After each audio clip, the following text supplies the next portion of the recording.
guys, and welcome to Odds Brazilian Serie A. We are going to analyze the 14th match day, of course, with Leo Bachanian and with you. Leave a comment below and tell us if you like the Brazilian competition. And of course, if you enjoy our videos, don't forget to click on the like, subscribe, and hit also the bell to get notifications. Let's go on with the show.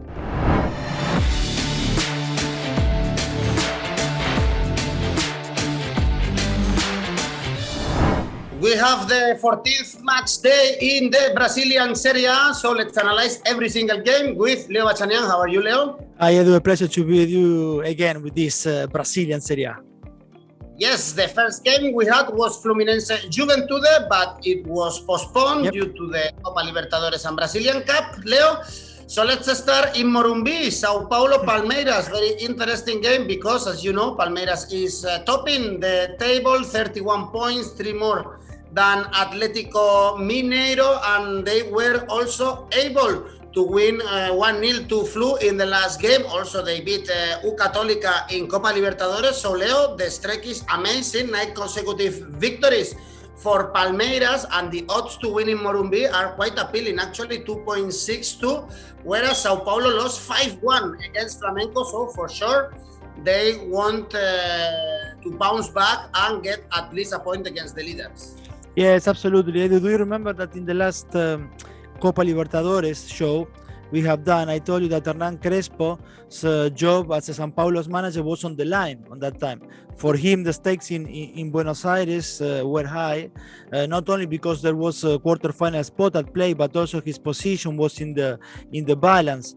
On that day of the Copa Libertadores, his team took a well-deserved 1-3 victory, and everyone thought, myself included, that the result could become a before and after for this Sao Paulo team. Well, it took only 72 hours for everything to start boiling over again for Crespo. Actually, not 72 hours, but 23 minutes. To be more precise, between the 70th minutes and 3 minutes into added time of the match against Flamengo. I think not even the most pessimistic of Sao Paulo supporters would have thought that an away derby that they were winning until the 69 minutes in Rio would have a 5-1 defeat, a scoreline at the final whistle. But at the same time, to be fair, for anyone who haven't seen the game and could easily believe that the tricolor was dominated throughout the game, that Flamengo applied pressure throughout the game. Well, that's not actually what happened against Sao Paulo. What I believe what actually happened was a collective blackout. And that is the reason why Crespo spoke of a result hard to digest for Sao Paulo. Of course, there were questions to be asked, like why Emiliano Rigoni and Martin Benitez, the team's 2 key players this season, started the match on the bench. Rigoni was the star of the show against Racing with 2 goals. Part of the answer could be that Sao Paulo is in the need to rotate players because they are playing every 3 days. They had and they are having Racing, Flamengo, Vasco da Gama, who they defeated actually last night for Copa do Brasil, and Rigoni scored the first one of the 2-0 victory, and Palmeiras. All these 4 games in 10 days. But what Crespo could not answer, Edu, was why after Sao Paulo took the lead with a goal from Arboleda in the 49th minute, they completely switched off, to the point that Bruno Henrique equalized in the 70th minute and then scored 2 more in the next 5 minutes. So a Flamengo player scoring a hat-trick in 6 or 7 minutes to make things a little bit even more worrying to what is coming with another derby. This time is with Palmeiras, no? So, and Martin Benitez and Wellington won't be part of the squad because they are both suspended after they received their 3rd yellow card against the Mengao. And as you said, Palmeiras top of the Serie A with 31 points after the 1-0 victory in the Allianz Park against Fluminense. 9 consecutive winning streak for them. The social media team of Palmeiras actually posted a video with the team talking in the dressing room before the match, and you could hear the goalkeeper Weberton reminding his teammates to focus on their objective for the season, which is to reach 80 points at the end of the race. They have 25 games to play, and to achieve that, starting with this derby on Saturday. Won't be a walk in the park nonetheless. The last time Palmeiras won in the Morumbi was in 2019, and during the last 27 meetings in Sao Paulo, with Sao Paulo playing at home, the Tricolor have won 14 times and the Verdão only time. So Edu, I will be looking at goals over 2.5 with the market at 2.45, and also Palmeiras scoring first has odds of 2, which is also as well attractive. Very international, very interesting game. Let's move on to Internacional Cuiaba. Internacional is still in shock, I guess, after the Copa Libertadores defeat in penalties against Club Olimpia. They also lost 2-1 against Atletico Paranaense in their last game in the Brazilian Serie A. So for sure, they are not in a good position, and they have also to face Cuiaba, 2 points less than them in the standings, who lost as well against Corinthians. Odds for Internacional, though they are so favorite for this game, 1.73. Yes, and actually it was the worst possible scenario for Inter de Porto Alegre last week, out of the Copa Libertadores at home with the defeat, as you said, in the penalty shootout against Olimpia, followed by a defeat in their visit to Atletico Paranaense. The elimination from the Copa Libertadores showed the problems that we are seeing every week in the Brasileirao with Inter, which is the problem that this team has to score. Only 12 goals to their name in 13 round of fixtures. Last season, only the champions Flamengo scored more than Inter. And although we have already played the third of this 2021 season, I believe Edu, Inter cannot still recover from what happened last Brasileirao, when they lost the chance in the last match of the season to lift their first Serie A trophy since 1979. The blow was massive, and it's becoming very clear that the wounds have not yet healed for Inter. Against Paranaense, Diego Aguirre's team could not recover from a very bad end of the first half when the home team took 2 goals lead. Although then Edenilson shortened the distance with the penalty, the 3 points were never in danger for Paranaense. Edu, I mentioned before, or if I haven't mentioned, I will tell you now that Yuri Alberto won't be playing for Inter because of the suspension. Yuri Alberto, which is the best player up front that they have, Diego Aguirre for Inter. Also, they won't be counting with Thiago Gallardo because as well of suspension, but Inter will have the chance to have Renzo Sarabia, the very good right back, back to the squad after the Argentinian recovered from injury. And on the other hand, yes, Cuiaba will not progress on their unbeaten run of 4 matches after their defeat at home against Corinthians, and it's also they're having similar problems in front of goal as Inter. That is why, Edu, I will be looking at goals under 2.5 for this game. I know the odds are not very high at 1.59 for this match at Beira Rio, but a draw has handsome odds, I would say, of 3.5. Okay, 2 options, the draw and under 2.5 goals. Then we have Bragantino, Gremio. Bragantino, one of the surprises of this season. They are 4th now in the standings, although they lost against Fortaleza 1-0 the previous weekend, and in the last 4 games only no victories actually for them, 3 draws and 1 defeat. But Gremio, Leo, they are terrible this season. They are the 2nd worst team so far, only 7 points. Their last game was a draw against Atletico Mineiro, and they are even out of Copa Sudamericana after the defeat at home against Quito. Yes, and that draw with America Mineiro on the weekend did not change the picture at the bottom of the table, because Gremio, Edu, continues to be in relegation zone, only above Chapecoense. Although they do have 2 games in hand, and winning both, they will potentially be out of the woods. However, that is a big if, to be honest, right now for Luis Felipe Scolari's team. They managed to score early in the game with America, but Guilherme Guedes, with Guilherme Guedes scoring in the 8 minutes of the game. But they are a team very low in confidence nowadays, Edu. That is why I believe they gave away possession and the initiative to the visitors, who equalized at the half hour to give you an idea as well of the situation now for Gremio de Porto Alegre. This week, 2 days ago, when they were in the airport ready to board the plane to Salvador to play Vitória for the Copa do Brasil, the fans gathered to scream and insult at Felipao's players. Despite this, Gremio on Wednesday night, they won 0-3 and almost secure a place in the quarterfinal of the Copa do Brasil. Someone could point to Vitória not playing in the Brasileirao, that is true, but Vitória is also a team that eliminated Inter in the previous round. So if Gremio made it look easy, was because finally they played the better football than in the weekend. We will see if I believe there will be some chances. For example, Darlan having a chance in midfield because he did very well against Vitória. So we will see which is the real face of Gremio. What we have seen in the weekend against America Mineiro, or what we just saw on Wednesday night against Vitória. And Bragantino, you mentioned, yes, fourth with 24 points, will be a good test to see actually, again, which is the real face of this Gremio.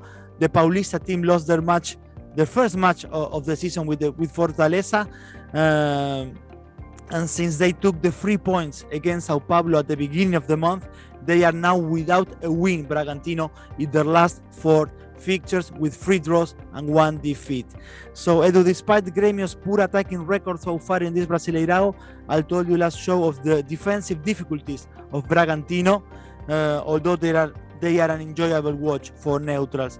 With this in mind, and with Gremio's display on Wednesday, I will pay attention to both teams to score with odds at 2. Also, a double chance for Gremio to win or a draw has attracted odds of 1.8. Let's see if Scholarismen react. Then we have the best game if we check the standings at least, yes, because this is second against the fifth, Atletico Mineiro, Atletico Paranaense. Atletico Mineiro beat Brahia 3-0 with Hulk again scoring a brace, 6 goals for him. And also, I guess they have to be very happy after the qualification in Copa Libertadores in the penalty shootout against Boca, whereas Atletico Paranaense was able to beat Internacional 2-1 and also qualify for the next round of Copa Sudamericana. Yes, Cuca's team, Edu, is definitely in form, only 3 points behind the Palmeiras.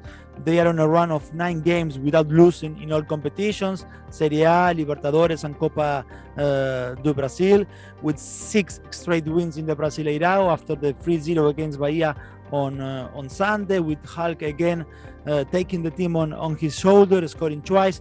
He now has 6 in the competition and has scored 4 times in the last 2 games. But Atletico Mineiro is also showing great work in defense. It's not only what they do in attack, Edu. In defense, they have Junior Alonso leading the line.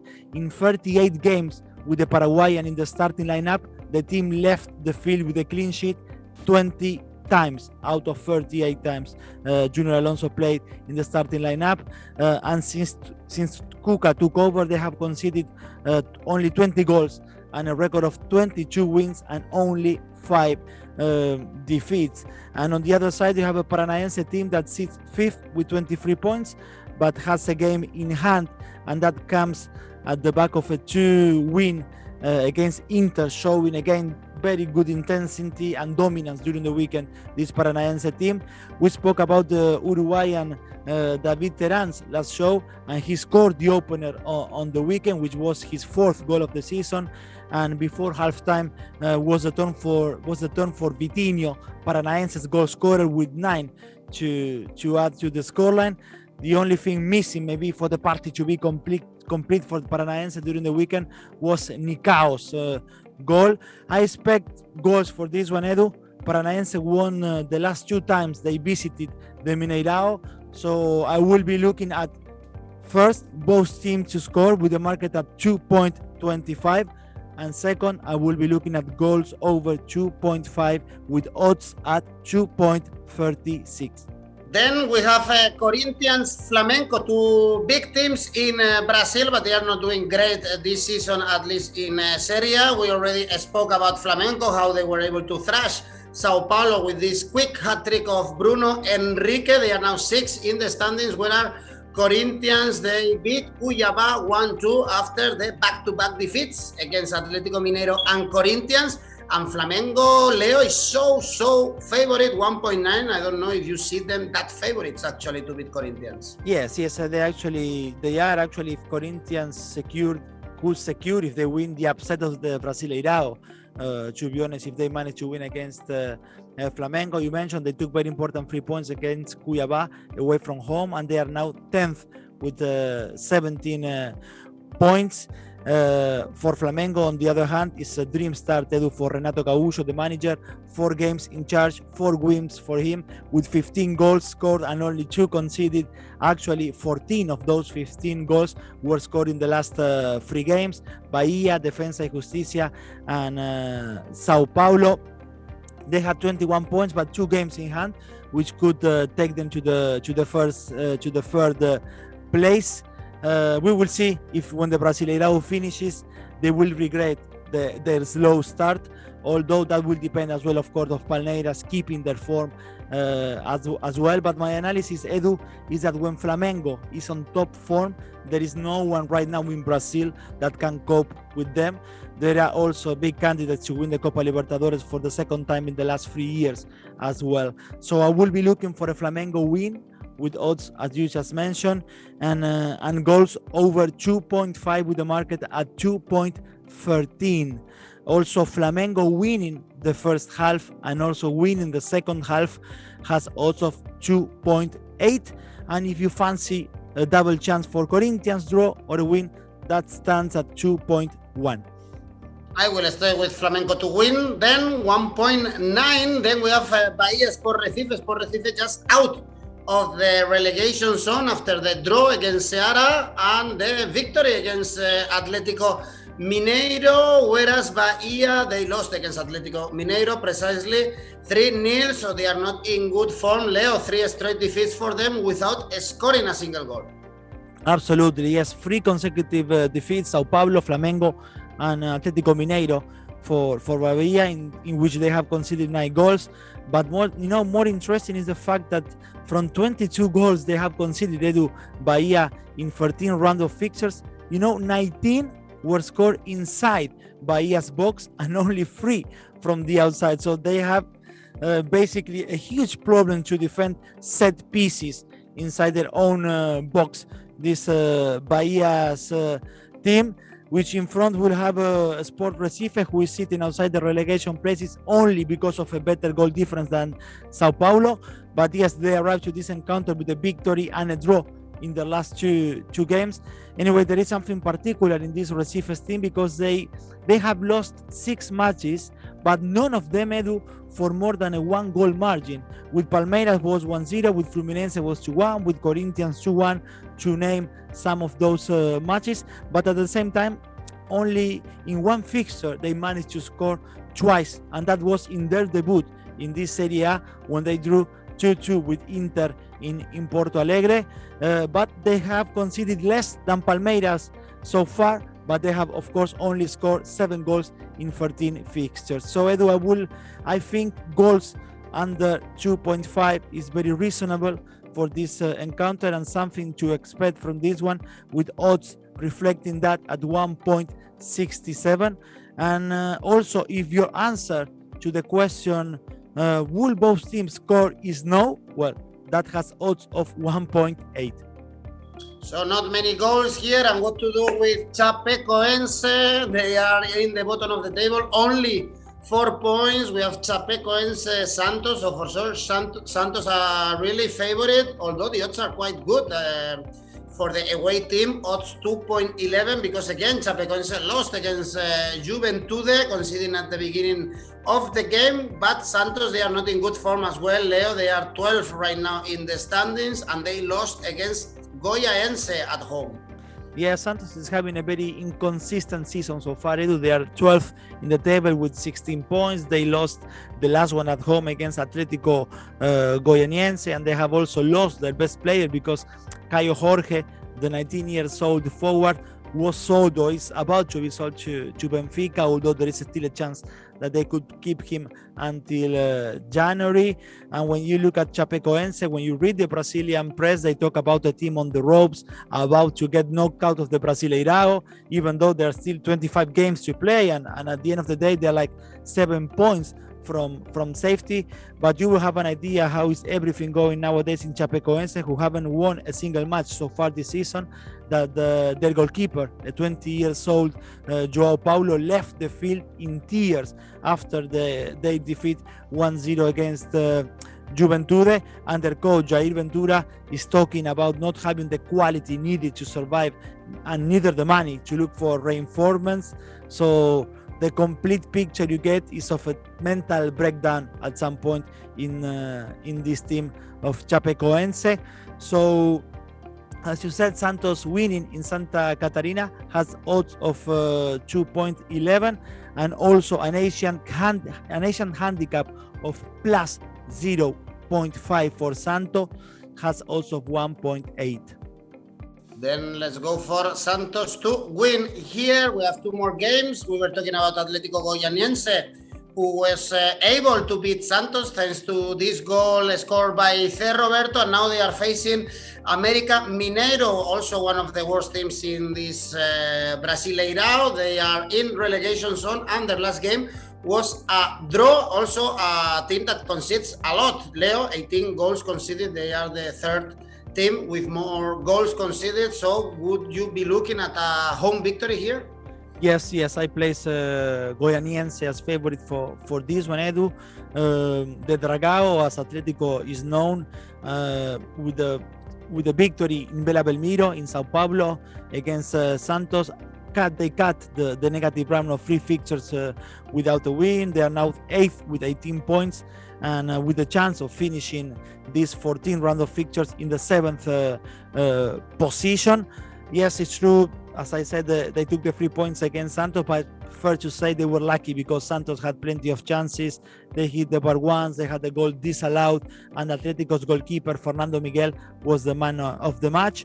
And for America Mineiro, the draw in Porto Alegre with the Gremio was enough, at least for them as well, to stop the run of 3 consecutive defeats without scoring. And more importantly, Edu, they got that point coming from behind.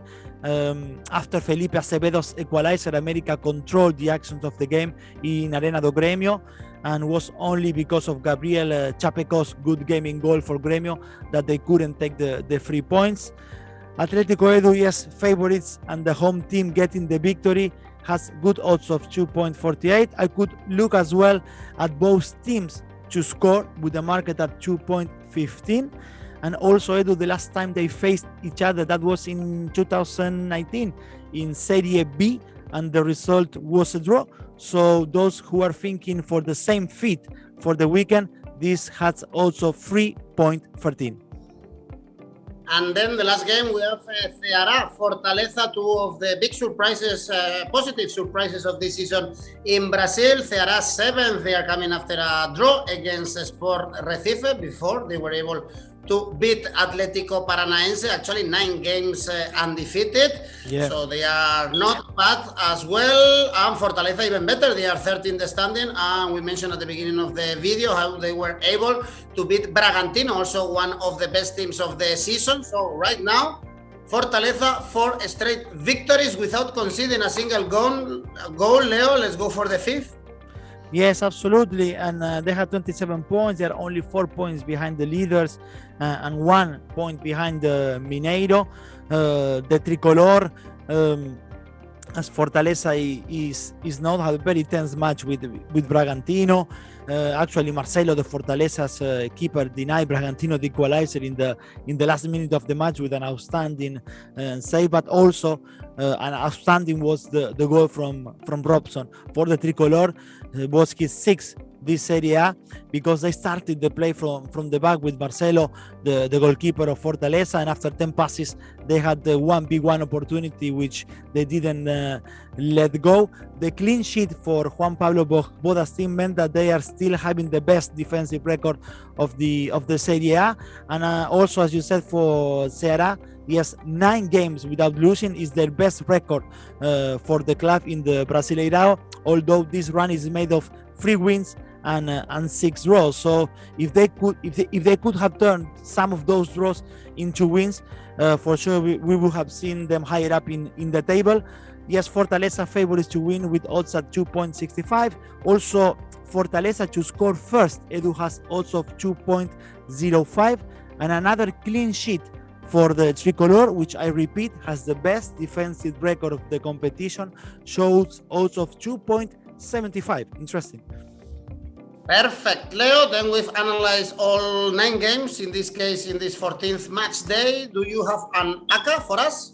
Yes, I do have one. I'm choosing Mineiro against Paranaense with both teams to score at 2.25. Corinthians against Flamengo. I'm standing with the goals over 2.5 at 2.13.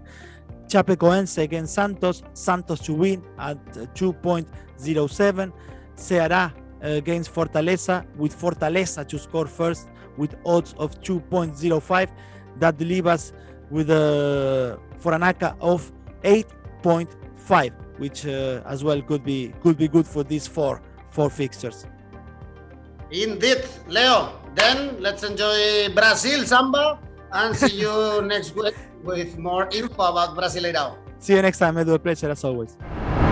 Odds for 8 in this ACCA that Leo chose. Let me know what you think in the comment section. And also remember, if you enjoy our videos, click on the like, subscribe, and click on the bell to get notifications. Also, we have a podcast for you. See you very soon, and thanks for watching.